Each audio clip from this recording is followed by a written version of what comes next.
Psychologists have been intensely interested for several decades in the two modes of thinking evoked by the picture of the angry woman and by the multiplication problem, and have offered many labels for them.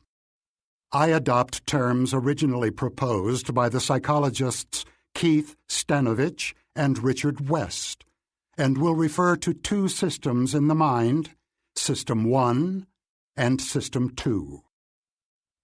System 1 operates automatically and quickly, with little or no effort and no sense of voluntary control.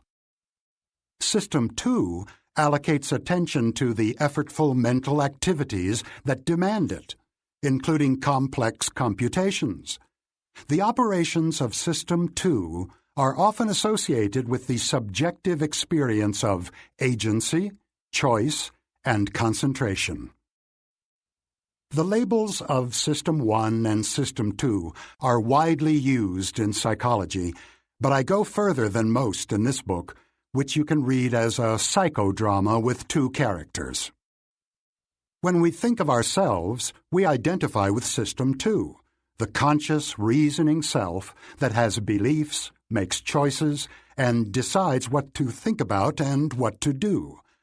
Although System 2 believes itself to be where the action is, the automatic System 1 is the hero of the book. I describe System 1 as effortlessly originating impressions and feelings that are the main sources of the explicit beliefs and deliberate choices of System 2. The automatic operations of System 1 generate surprisingly complex patterns of ideas, but only the slower System 2 can construct thoughts in an orderly series of steps. I also describe circumstances in which System 2 takes over, overruling the freewheeling impulses and associations of System 1.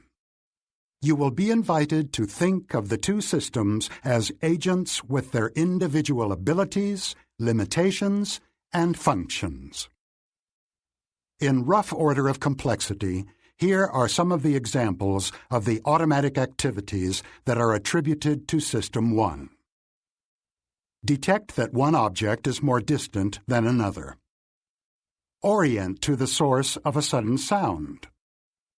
Complete the phrase, bread and. Make a disgust face when shown a horrible picture. Detect hostility in a voice. Answer to 2 + 2 =. Read words on large billboards. Drive a car on an empty road. Find a strong move in chess, if you are a chess master. Understand simple sentences. Recognize that a meek and tidy soul with a passion for detail resembles an occupational stereotype. All these mental events belong with the angry woman. They occur automatically and require little or no effort. The capabilities of System 1 include innate skills that we share with other animals. We are born prepared to perceive the world around us, recognize objects, orient attention, avoid losses, and fear spiders. Other mental activities become fast and automatic through prolonged practice. System 1 has learned associations between ideas, the capital of France. It has also learned skills such as reading and understanding nuances of social situations. Some skills, such as finding strong chess moves, are acquired only by specialized experts. Others are widely shared. Detecting the similarity of a personality sketch to an occupational stereotype requires broad knowledge of the language and the culture, which most of us possess. The knowledge is stored in memory and accessed without intention and without effort. Several of the mental actions in the list are completely involuntary. You cannot refrain from understanding simple sentences in your own language or from orienting to a loud, unexpected sound nor can you prevent yourself from knowing that 2 plus 2 equals 4, or from thinking of Paris when the capital of France is mentioned. Other activities, such as chewing, are susceptible to voluntary control, but normally run on automatic pilot. The control of attention is shared by the two systems. Orienting to a loud sound is normally an involuntary operation of System 1, which immediately mobilizes the voluntary attention of System 2.